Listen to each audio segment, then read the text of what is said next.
وسلم وشر الأمور محدثاتها وكل محدثة بدعة وكل بدعة ضلالة وكل ضلالة في النار.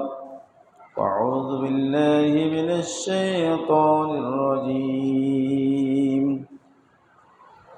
من يطع الله ورسوله يدخله جنة تجري من تحتها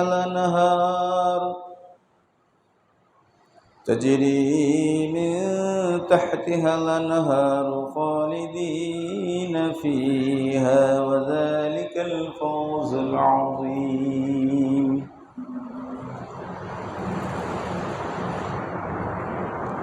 وقال رسول الله صلى الله عليه وسلم عن معاذ بن جبل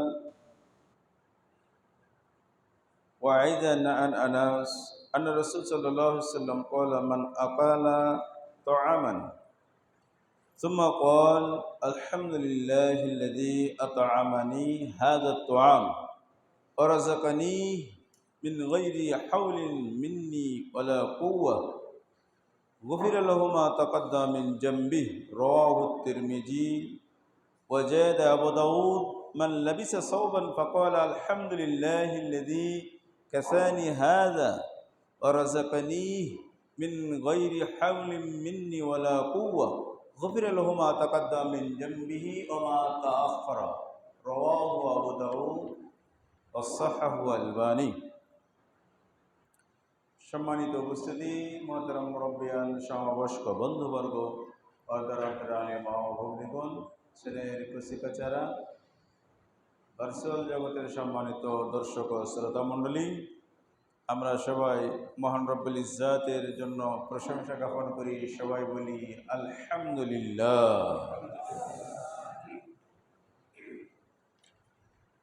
আল্লাহ রাব্বুল আলামিনের হাজারো নিয়ামতের ভিতরে অন্যতম নিয়ামত হলো সূর্য একটি, তাই না? চন্দ্র, সূর্য, নক্ষত্র রাজি 9,13,00,000 গুণ, তাই না? 9,13,00,000 মাইল দূরে থেকে সূর্য আমাদের সাথে তার আলো দিচ্ছে। তো অল্প একটু আলোর বা সূর্যের কিরণের প্রখরতা বৃদ্ধি পেয়েছিল, তাই আমরা এই গত সপ্তাহ হলে আমরা বলছি যে নাভির শ্বাস, আবার ভাষা বলতেছি যে গরমে হাঁসফাঁস শুরু হয়েছে, তাই না?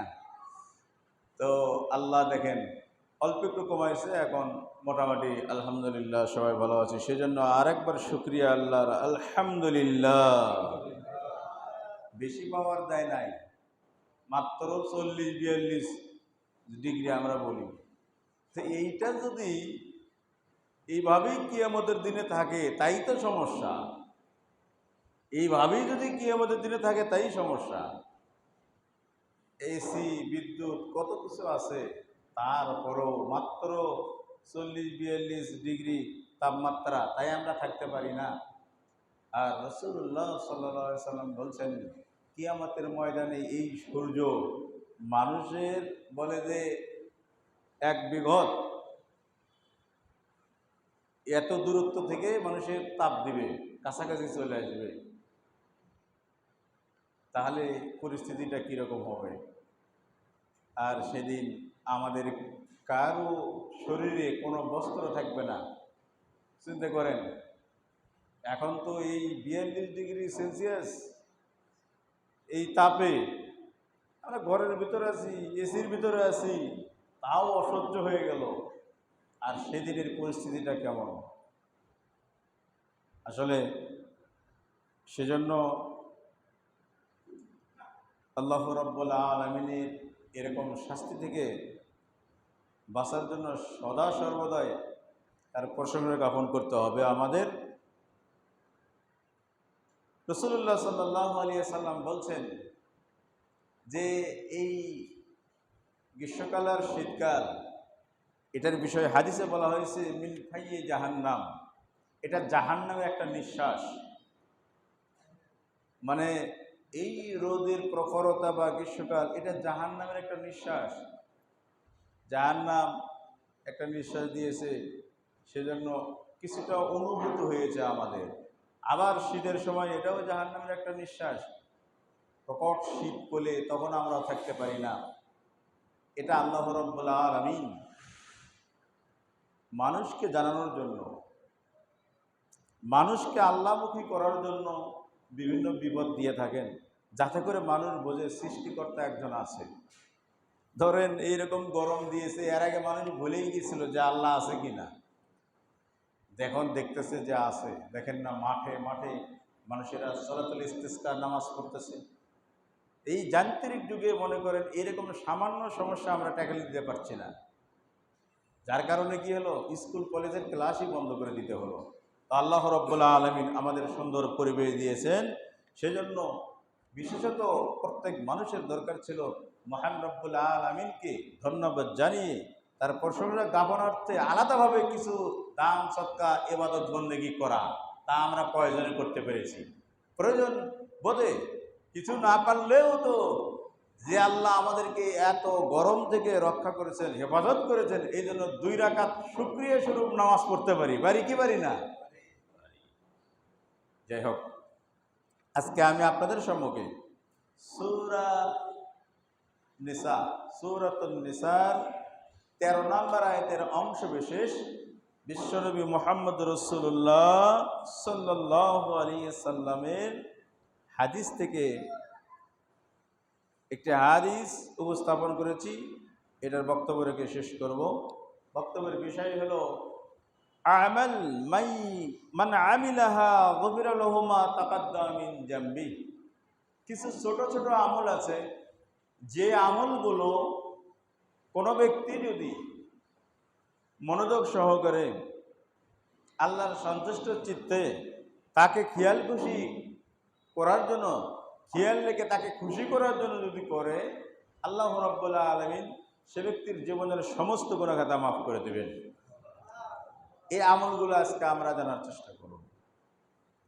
তার আগে হলো, আমরা যত বড় বেশি আমল করি না কেন, হাদিসে এসছে আমলুল কলিল মানে কম আমল ইয়াকফি লিন-নাজা, বাঁচার জন্য, পরিত্রাণ পাওয়ার জন্য, জাহান্নাম থেকে বাঁচার জন্য, আল্লাহর শাস্তি থেকে বাঁচার জন্য কম আমলই যথেষ্ট।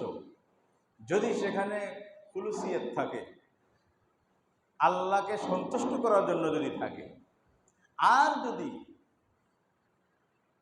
অজস্র অগণিত অসংখ্য আমল হয়, সেখানে যদি আল্লাহর সন্তুষ্টি না থাকে, তাহলে সে আমল করে কোনো লাভ হবে না। আমরা জাগতিক জীবনে জানি, আপনার বস বা আপনার মালিক যদি আপনার কোনো কাজে সন্তুষ্ট হয়, অনেক কাজ করা লাগে না, 2-1টা কাজেই সন্তুষ্ট হতে পারে, তাহলে আপনার প্রমোশন হবে। ঠিক এইভাবে আল্লাহ রাব্বুল আলামিন বান্দাদেরকে ভালোবাসেন বিদায় সুযোগ দিয়ে রেখেছেন যে যদি বান্দা আমার অল্প একটু কাজ করে, তাহলেই মানে আল্লাহ সোর্স খোঁজেন, দেখেন যে কোন দিক দিয়ে আমার এই বান্দাকে মাফ করে তাকে জান্নাতে নেওয়া যায়। আমরা আপনাদেরকে আগেই বলেছি, আমাদেরকে সবচেয়ে বেশি ভালোবাসেন পিতামাতা, আর পিতামাতার চাইতে কোটি গুণ বেশি ভালোবাসেন কে? কে ভালোবাসেন? আল্লাহ। কোটি গুণ বেশি ভালোবাসেন, আছে আল্লাহ বেশি ভালোবাসেন। তো এত ভালোবাসেন, তাহলে আল্লাহ তো আপনাকে আমাকে জাহান্নামে দিতে পারেন না। সেই জন্যই সুযোগ রেখেছেন, যদি আমরা সুযোগ গ্রহণ করতে পারি। আল্লাহ রাব্বুল আলামিন বলেন, মাইয়ুতিল্লাহু ওয়া রাসূলাহু, যে ব্যক্তি আল্লাহ এবং আল্লাহ রসুলের অনুসরণ করবে। কার অনুসরণ করবে? আল্লাহ এবং আল্লাহ রসুলের। ইদখিলুহু জান্নাতিন তাজরি মিন তাহতিহাল আনহার, আল্লাহ রাব্বুল আলামিন তাকে সেই জান্নাতে প্রবেশ করাইবেন যেই জান্নাতের তলদেশ দিয়ে নহর প্রবাহিত হচ্ছে, দুধের নহর, মধুর নহর, নদী, শরাবের নহর। আর বলা হয়েছে খালিদিনা ফিহা, এই জান্নাতের ভিতর আল্লাহ বলেন যে ব্যক্তি তার আল্লাহকে এবং রসুলকে অনুসরণ করবে সেই জান্নাতের ভিতর সর্বদা থাকবে। যালিকাল ফাওজুল আযীম, আর এটা জান্নাত পাওয়াটা মহা বড় বিজয়। এর চেয়ে বড় পুরস্কার আর কিছু হতে পারে না।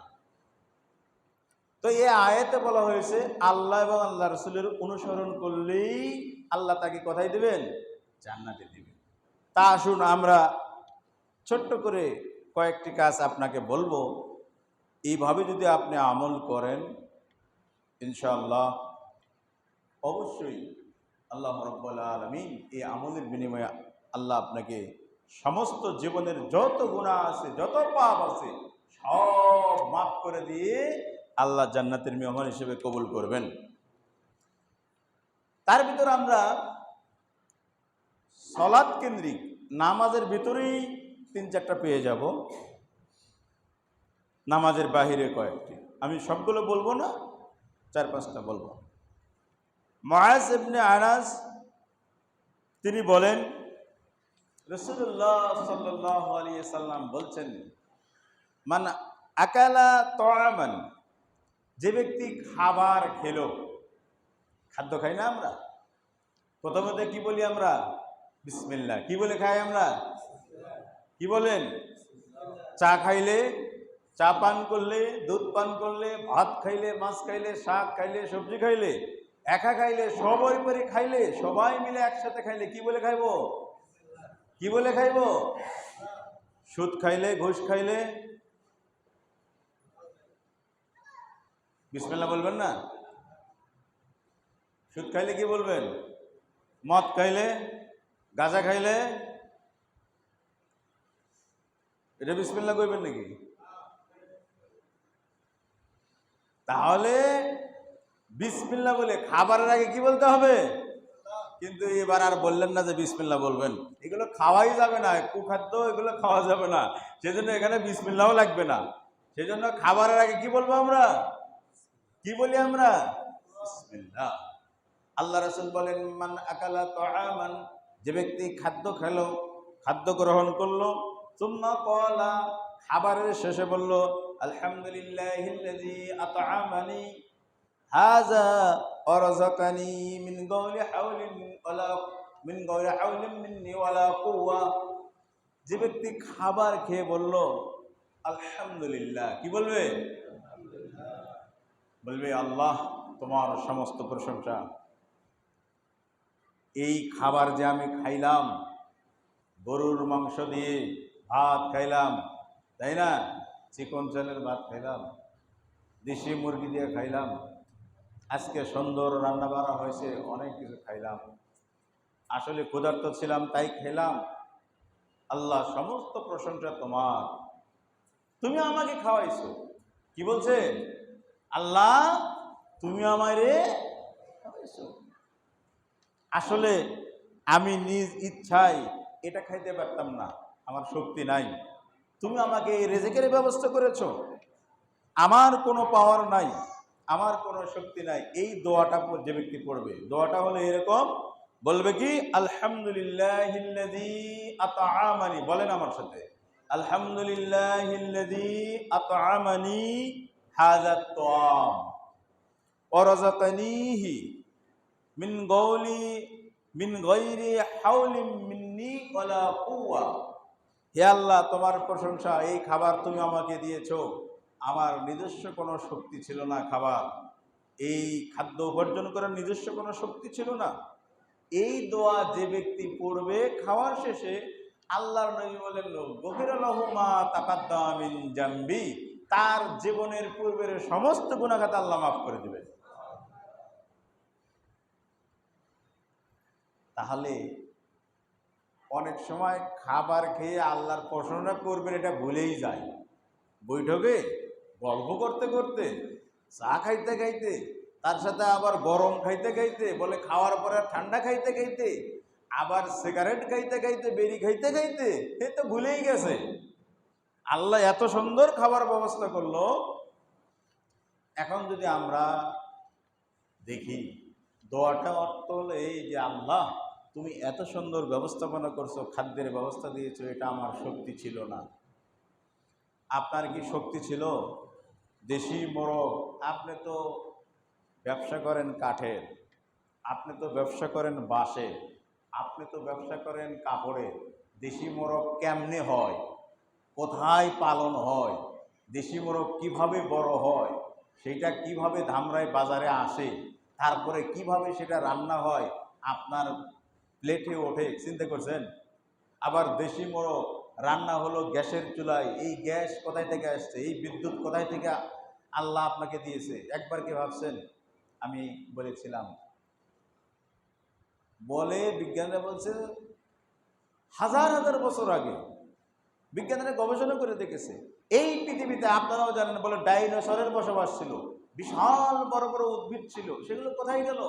বলে এগুলো এই পৃথিবীর সৃষ্টির কারণে আল্লাহ মহাপ্রলয় ঘটিয়ে এগুলো মহাসমুদ্রের নিচে আছে, সেখানে পচে গলে সেখান থেকে এই প্রাণীগুলো, এই উদ্ভিদগুলোর মাধ্যমে সেখানে তাদের দেহাবশেষ আছে, পচে গলে সেখান থেকে তেল হচ্ছে, গ্যাস হচ্ছে, সেখান থেকে ডিজেল হইতেছে, সেগুলো কয়লা হইতেছে, এগুলো রিফাইন হয়ে সিস্টেম করে আপনার কাছে আমার কাছে আল্লাহ রাব্বুল আলামিন সিস্টেম করে আপনার কাছে আমার কাছে পাঠাইতেছেন। আলহামদুলিল্লাহ বলেন। আপনার বংশের প্রধানকে যদি বলা হতো, আপনার পিতাকে, যে ভাই আপনি গ্যাস উৎপাদন করতে পারবেন, পারবে? অত সহজ নয়। আর এই যন্ত্রগুলো, এই চুলা, এইগুলো সবগুলো যদি আপনি একবার চিন্তা করেন যে আল্লাহ, তাহলে আপনাকে সারা দিন সিজদায় পড়ে থাকতে হবে যে আল্লাহ এত সুন্দর খাবার খাইলাম কেমনে। আলহামদুলিল্লাহ বলেন, জোরে বলেন আলহামদুলিল্লাহ। চিন্তা করছেন? আপনি তো আপনার প্লেটে পাইলেন আর খাইলেন, কিন্তু এই প্রসেসগুলো আল্লাহ কোথায় থেকে কেমন করে আপনাকে দিল? সেজন্য আল্লাহ নবী বলেন, মানাকালা তাআমান, যে ব্যক্তি খাবার খেলো, খায় শেষ করলো, তারপরে বললো কি আলহামদুলিল্লাহ, আলহামদুলিল্লাহিল্লাযী আত'আমানি হাযাত তা'আম ওয়া রাযাকানি মিন গায়রি হাওলিন মিন্নি ওয়ালা কুওয়া। যে ব্যক্তি এই দোয়া বলবে যে আল্লাহ তোমার সমস্ত প্রশংসা, তুমি আমাকে এই খাওয়ার ব্যবস্থাপনা করেছো, গুফিরা লাহু মা তাকাদ্দামা মিন জামবি। আল্লাহ নবী বলেন, খাওয়ার শেষে যদি আলহামদুলিল্লাহ এটা বলে, তাহলেই তার জীবনের সব গুনাহ আল্লাহ মাফ করে দিবেন। তাহলে খাওয়ার শেষে কি বলতে হবে? আলহামদুলিল্লাহ। সেজন্য আবার আরেকটা হাদিসে আসছে, আল্লাহ নবী সাল্লাল্লাহু আলাইহি সাল্লাম বলছেন, আবু হুরায়রা বলেন, আউয়ালু মা ইউদআ ইলাল জান্নাহ ইয়াউমাল কিয়ামাহ, কিয়ামতের ময়দানে সে সকল লোককে আল্লাহ রাব্বুল আলামিন জান্নাতের দিকে প্রথম ডাকবেন, যারা আল্লাযীনা ইয়াকুলুনা ফিস সাররাই ওয়াজ যাররাহ, যারা দুঃখে সুখে মহান রব্বুল আলামিনের প্রশংসা করবে, বলবে আলহামদুলিল্লাহ। কি বলবে? তাহলে তাদেরকে জান্নাতের দিকে ডাকা হবে। সেজন্য খাবার খেয়ে খাবারের প্রথমে বিসমিল্লাহ, শেষে কি আলহামদুলিল্লাহ। তাহলে একটা গেল হাদিস। দ্বিতীয় হাদিস হলো হযরতে ওসমান ইবনে আফফান রাদিয়াল্লাহু আনহু, প্রথম খলিফা হযরতে আবু বকর, তিনি প্রায় 3 বছর ছিলেন খেলাফতে। তারপরে আসছেন হযরতে উমর, উমর পরে 10 বছর।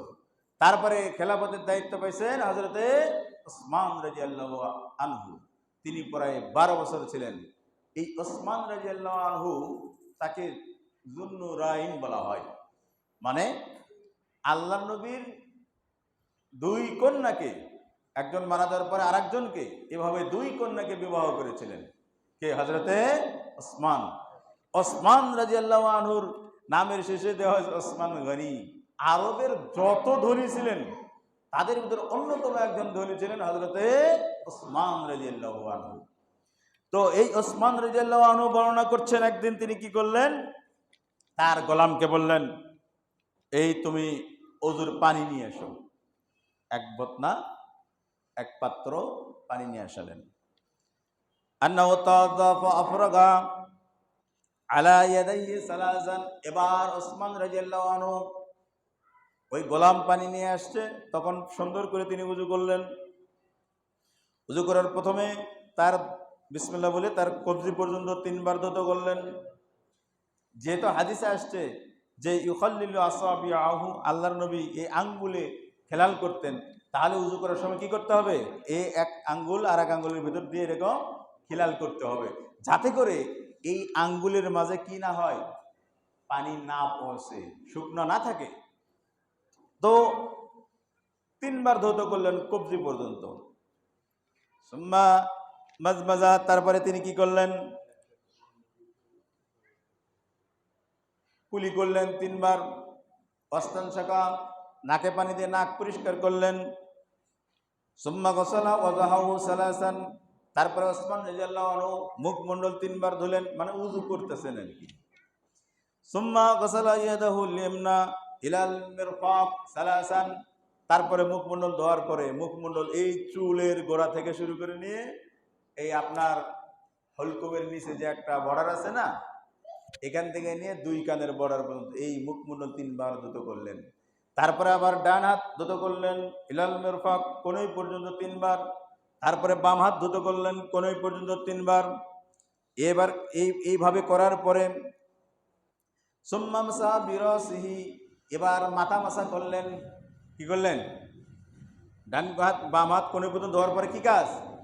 আলাদা পানি নিয়ে মাথা মাসা করলেন। তো বুখারীতে আসছে যে এই চুলের এখান থেকে শুরু করে নিয়ে হাত্তা কাফাহু, একেবারে ঘাড়ের চুলের শেষের পরে দেখবেন একটা বর্ডার দেওয়া আছে, একটা সীমানা পিলার গাড়ানো আছে, দেখবেন ঘাড়ের ওখানে একটা উঁচু জায়গা আছে, এই পর্যন্ত গেলেন। তারপরে আবার ফিরে আসলেন, মানে গোটা মাথায় মোছা করতে হবে, বুখারীতে বর্ণনা আছে। তো এইভাবে তিনি উযু করলেন। সুম্মা গাসালা রিজলাহু ইল-ইমনা, তারপরে কান মাথা করলেন। মাথা এবং কান মাথা করার পরে তারপরে কি থাকলো? পা। সুম্মা গাসালা রিজলাহুল ইমনা, ডান পা টাকনু পর্যন্ত 3 বার ধুত করলেন। তারপরে বাম পা ধুত করলেন। ধুত করার পরে তিনি উযুর শেষে যে দোয়া, সেগুলো মোটামুটি সবগুলো শেষ করার পরে বললেন, মান তাওয়াদ্দা উযুই হাযা, এবার ওসমান রাদিয়াল্লাহু আনহু বলছেন, আমি যে উযু করলাম এটা বিশ্বনবীর উযু। যে ব্যক্তি আমার উযুর মতো, মানে বিশ্বনবীর উযুর মতো উযু করবে, সুম্মা ইউসাল্লি রাকাতাইন লা ইউহাদ্দিসু নাফসাহু ফীহিমা, তারপরে যে ব্যক্তি এই সুন্দরভাবে উযু করার পরে 2 রাকাত নামাজ পড়বে, লা ইউহাদ্দিসু নাফসাহু ফীহিমা, এই 2 রাকাত নামাজ এত সুন্দর করে পড়বে, দুনিয়ার কোনো কথা খেয়াল করবে না। আর এই 2 রাকাত নামাজ এবং উযুর মাঝে বেহুদা চিন্তা ভাবনা করবে না, মানে পুরাপুরি আল্লাহকে সন্তুষ্ট করার জন্য তার ধ্যানে, তার জ্ঞানে তাকে মানে সদা সর্বদা হাজির নাজির জানিয়ে তাকে সামনে নিয়ে আল্লাহকে ইবাদত করতে হবে। কেমন করে আল্লাহর ইবাদত করতে হবে? যে তা'বুদুল্লাহ কান্নাকা তারাহু ফাইন লাম তাকুন তারাহু ফাইন্নাহু ইয়ারাক, মনে করতে হবে যে আল্লাহ আমার সামনে রয়েছেন, আল্লাহ আমাকে দেখছেন, তাই না? আমি আল্লাহকে দেখছি। এভাবে যে ব্যক্তি 2 রাকাত সালাত আদায় করলো, লা ইউহাদ্দিসু নাফসাহু ফীহিমা, সে এই 2 রাকাত সালাতের মাঝে একাগ্রতা নিয়ে আসলো, আল্লাহকে সন্তুষ্ট করার জন্য ভীত সন্তুষ্ট অবস্থায় নামাজ পড়লো, গফিরা লাহু মা তাকাদ্দামা মিন জামবি, এই 2 রাকাত নামাজ পড়ার কারণে তার জীবনের সমস্ত গুনাহ খাতা মাফ হয়ে যাবে। কথা কি বুঝতে পারলেন? এই হাদিস থেকে বোঝা গেল হযরত ওসমান রাদিয়াল্লাহু আনহু যেটা বর্ণনা করতে, সেটা হলো এই বিশ্বনবীর মতো সুন্দর করে উযু করতে হবে আগে, 1। 2 হলো আর নামাজে খুলুসিয়াত নিয়ে আসতে হবে, একাগ্রতা নিয়ে আসতে হবে, আল্লাহকে ভয় করে নামাজ আদায় করতে হবে, সালাত আদায় করতে হবে। এইভাবে যদি 2 রাকাত নামাজ পড়ে তার জীবনের সব গুনাহ আল্লাহ মাফ করে দিবেন। তাহলে 2 রাকাত নামাজ। এখন আসেন আমরা যদি দেখি আপনি নামাজ পড়তেছেন অনেক, এই খালি নামাজ পড়তেই আছেন, ঠিক আছে? উঠতেছে, বসতেছে, নামতেছে, নামাজ পড়তেছে, নামাজ খালি পড়েই যাচ্ছে। নামাজের মতো যদি আমি নামাজ পড়ি, তাহলে সেখানে আলাদা বলা হয়েছে খুশু খুজু, 2টা শব্দ আছে আরবি। একটা হলো ভীত সন্তুষ্ট, বিনয়ী নম্র, কাকুতি মিনতি সহকারে নামাজ যদি পড়েন, তাহলে কি আপনি মুহূর্তের মধ্যে নামাজ পড়ে একেবারে মানে শেষ করে দেখা গেল 1 মিনিটও লাগলো না, উজু শেষ, নামাজও শেষ, আপনি যে রকম ছিলেন ওই রকমই হলো। মানে আপনি নামাজ কার সামনে দাঁড়াইলেন কোনো কিছু খেয়াল নাই, তাহলে এই নামাজে গুনাহ কি মাফ হবে? না। ওসমান রাদিয়াল্লাহু আনহুর মতো যদি এরকম নামাজ আমরা পড়তে পারি, সালাত যদি আদায় আমরা করতে পারি, তাহলে আমাদের জীবনের সমস্ত গুনাহ খাতা মাফ হয়ে যাবে। তাহলে আমরা মোটামুটি 2টা বললাম। একটা হলো আনাস বা মুআজ থেকে যেটা বর্ণিত যে খাবার শেষে যদি বলি আলহামদুলিল্লাহিল্লাযী আত'আমানি হাযা আত-তা'ম ওয়া রাযাকানি মিন গায়রি হাওলিন মিন্নি ওয়ালা কুওয়া, যদি খাবার শেষে এই দোয়াটা বলি তাহলে আল্লাহ জীবনের সমস্ত গুনাহ খাতা মাফ করে দিবেন। এই দোয়াটা বলা অর্থ হলো এই যে আমি যতগুলো খাবার খেলাম এটা নিয়ামত কার? এটা আমার সাধ্য ছিল না। আমার মতো তো আরেকজনেরও 2 হাত 2 পা আছে, সে তো এত খাবার আয়োজন করতে পারে নাই। এটা দিয়েছেন শক্তি কে? আল্লাহ। এটা আল্লাহকে স্বীকার করার জন্য, আল্লাহকে মনে রাখার জন্য আল্লাহ জীবনের সব গুনাহ খাতা মাফ করে দেবেন। দ্বিতীয় যে হাদিস পাইলাম সেটা হলো এই, হযরত ওসমান যে সুন্দর করে ওযু করলেন, সুন্দর করে ওযুটা করতে হবে। নামাজের যে ওযু করি আমরা, সুন্দর করে ওযু করতে হবে। এই ওযু বিশ্ব নবীর সাথে ওযুর সাথে মিল থাকতে হবে, খেয়াল করতে হবে। দেখেন আপনার ওযু ঠিক আছে কিনা আমি একটু দেখাই।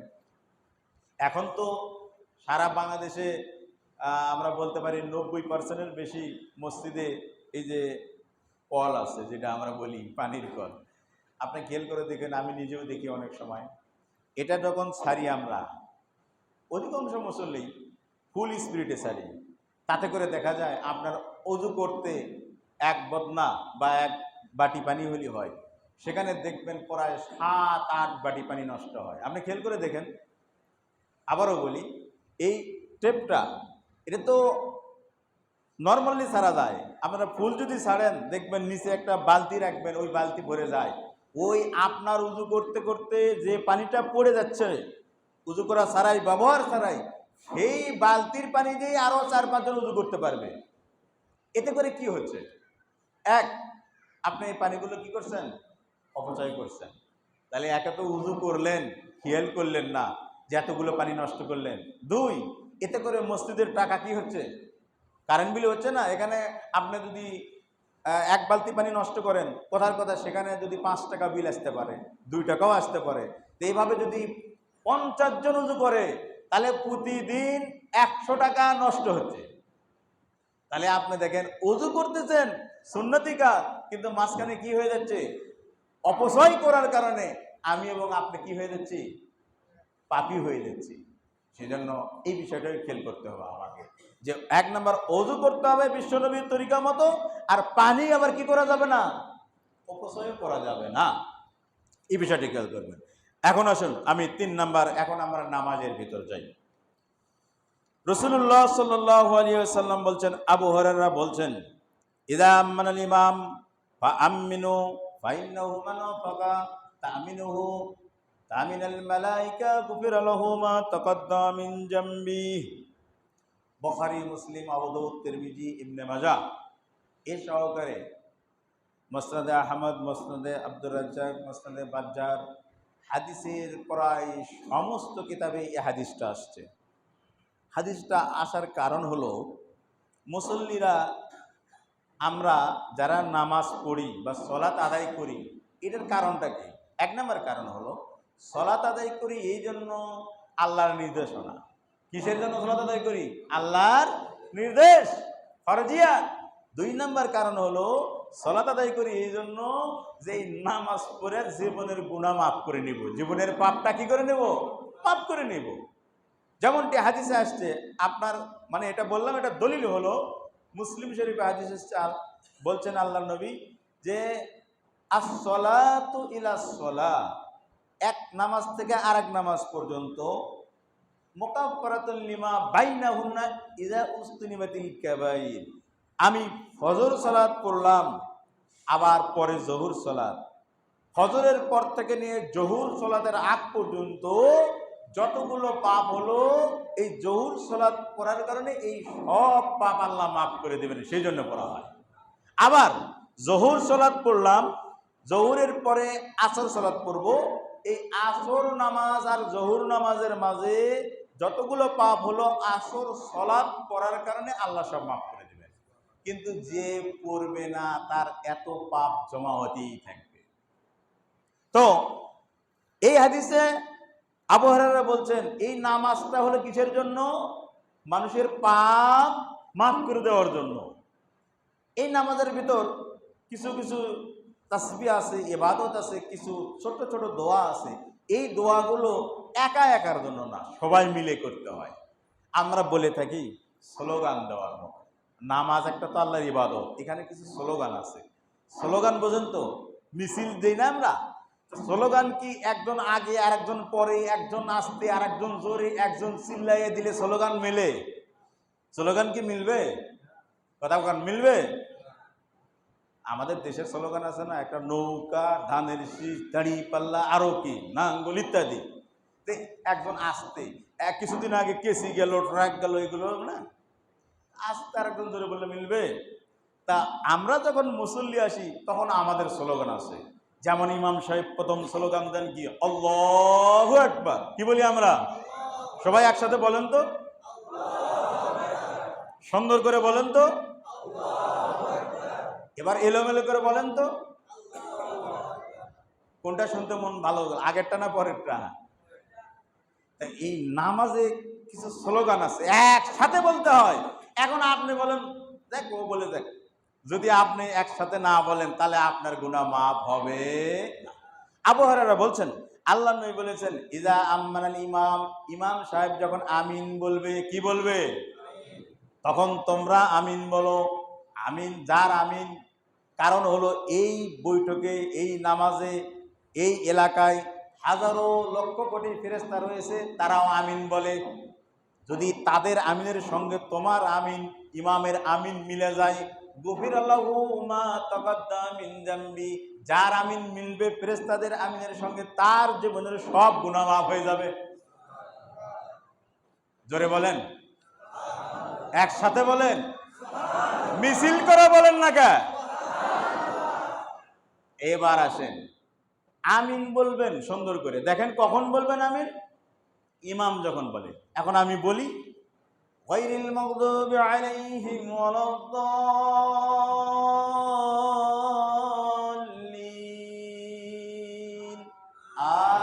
আমিন। ভালো হয়েছে? ভালো হয় নাই। এবার একজন আগে বলছে, একজন পরে বলছে। আবার এখন কখন সুন্দর হবে? খেয়াল করলে না সুন্দর হবে, অ্যালার্ট থাকলে না সুন্দর হবে, সচেতন থাকলে না সুন্দর হবে। আপনি নামাজ পড়তেছেন, ইমাম সাহেব কখন সেজদায় গেল, আপনি একটু পরে যান, আবার ওঠেন আগে। আছে না অনেক মুসল্লি, ইমামের আগেই উঠছে, আবার পরে যাইতেছে, দেরি করতেছে, গা চুলকাইতেছে, কান চুলকাইতেছে, এই কত কি করতেছে নামাজের ভেতর। এটি কি নামাজে মনোযোগী আছে? দেখেন, এই ব্যক্তির সম্পর্কে আল্লাহ বলছেন যে কি করে, বলে ইযা ক্বামু ইলাস সালাতি ক্বামু কুসালা, যখন মানুষেরা নামাজে দাঁড়ায়, এই মুসলমানের নাম হলো মুনাফিক মুসলমান। এ যখন নামাজে দাঁড়ায় অলসতার ভানে দাঁড়ায়। কেমনে দাঁড়ায়? অলস, অবধ, নির্বোধ, গবেট, বোকার মতো দাঁড়ায়। খেয়াল করে না যে ইমামের আগে কইলাম না পরে কইলাম। আপনারা সবাই জানেন, কমন হাদিস, যে ইমামের আগে কোনো কাজ করলে তার মাথা কিয়ামতের দিনে কার মাথার মতো হইব? গয়াকার ধয়াকার, কার মাথার মতো মাথা হইব কিয়ামতের দিনে? তা সব মানুষ দেখবে বেটা মুসল্লি তো ছিল, আর মাথায় এরকম কা, বলে এই মুসল্লি ছিল ঠিকই, কিন্তু ইমাম রে মানতো না। কি করতো না? ইমাম রে মানতো না। এই ইমাম রে মানতে হবে, মানে ইমামের আনুগত্য করতে হবে। সেজন্য একটা হাদিস, একটা শব্দ, কয়টা শব্দ? একটা শব্দ মনোযোগ সহকারে বললে জীবনের সব গুনাহ মাফ। সেটা কি শব্দ? আমিন। কি শব্দ বলেন তো? দেখেন, আমি সূরা আল ফাতিহা পড়ব, সূরা ফাতিহার পড়ার পরে গায়রিল মাগদুবি আলাইহিম ওয়ালাদ-দাল্লিন,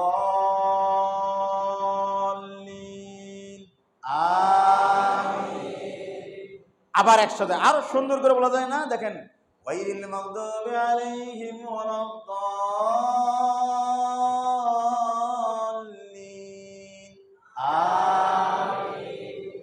এইভাবে সুন্দর করে বললে গুনাহ খাতা মাফ হবে। আবার যদি এলোমেলো করে বলেন আমিন আমিন আস্তে ধীরে বলেনই না, গুনাহ মাফ হইব? হইবে কি না বলেন? হইবে? আজ থেকে বলবেন আমিন, একসাথে বলবেন তো?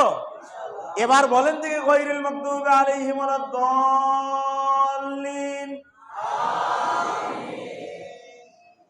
হইছে তো? খেয়াল রাখবেন। আর একটা হাদিস বলে আজকের বক্তব্য শেষ। রাসূলুল্লাহ সাল্লাল্লাহু আলাইহি সাল্লাম বলছেন, একটা করে শব্দ শিখিয়ে দিই। ইযা ক্বালাল ইমাম, যখন ইমাম সাহেব নামাজের ভিতরে বলবে সামি আল্লাহু লিমান হামিদা, কি বলবে? সবাই বলেন। আল্লাহ নবী বলেন যখন ইমাম বলবে সামি আল্লাহু লিমান হামিদা ফাকুলু, তখন মুসল্লি তোমরা যারা আছো, মুসল্লি যারা আছে তোমরা বলবে রব্বানা লাকাল হামদ। কি বলবে? জোরে বলেন, কি বলবে? ওয়াফি রাওয়ায়াতিন হামদান কাসীরান তাইয়িবান মুবারাকান ফি, অন্য বর্ণনায় আছে এতটুকু, আর এই বর্ণনায় আছে কি বলবে? রব্বানা। জোরে বলেন রব্বানা। এর অর্থ হলো হে আল্লাহ, সব প্রশংসা তোমার, তুমি সব কিছু আমাদেরকে দিয়েছো, সমস্ত প্রশংসা কার? আল্লাহ। এইটা তোমরা বলবে, কারণ হলো এই সময়ে ফেরেশতারাও এই দোয়াটা বলে, সেই জন্য ফেরেশতার সাথে তোমাদের যার এই কথাটা মিলে যাবে, গুফিরা লাহু মা তাকাদ্দামা মিন যামবি, তার জীবনের সব গুনাহ মাফ হয়ে যাবে। তাহলে এবার ইমাম সাহেব সামি আল্লাহু লিমান হামিদা, এখন কি বলবেন আপনারা? কি বলবেন? কি হবে তাহলে? জীবনের সমস্ত গুনাহ খাতা কি হয়ে যাবে? এখন অনেক হাদিস ছিল, তাহলে আমরা মোটামুটি 4-5টা শিখাইলাম। একটা হলো খাওয়ার শেষে কি বলতে হবে, এতটুকু বললেও বলতে পারেন, আর পুরো দোয়াটা বললে আরো ভালো। কি বলবেন? জোরে বলেন, কি বলবেন খাওয়ার শেষে?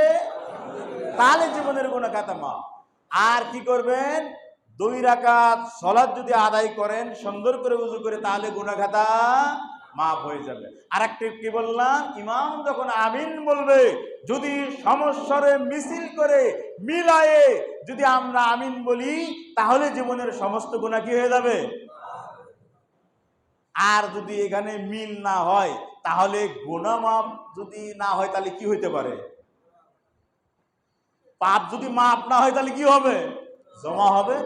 আপনি ভালো করে মিছিল দিলেন না, একসাথে বললেন না, সেজন্য গায়রিল মাগদুবি আলাইহিম ওয়ালাদ-দাল্লিন একসাথে কি বলতে হবে? আবার ইমাম সাহেব যখন বলল সামি আল্লাহু লিমান হামিদা, তখন কি বলবে? রব্বানা। এটা বলবেন আপনারা, এটা খেয়াল রাখবেন কোন সময় বলতে হয়। আসুন আমরা আমল করি, যাতে আল্লাহ রাব্বুল আলামিন আমাদের জীবনের গুনাহ খাতা মাফ করে দেন। প্রথমেই আমরা আয়াত করেছি যে আমরা যে কোনো কাজ করব রসুল এবং আল্লাহর অনুসরণ করব, এতেই নাজাত। আর আমরা যত কাজ করি না কেন আল্লাহর কাছে যদি গ্রহণ না হয়, তাহলে এর কোনো বিনিময়ে আমরা পাবো না। আল্লাহ আমাদের সকলের আমলকে গ্রহণ করুন, আল্লাহুম্মা আমিন। রব্বানা তাকাব্বাল মিন্না দুআ ইন্নাকা আনতাস সামিউল আলিম।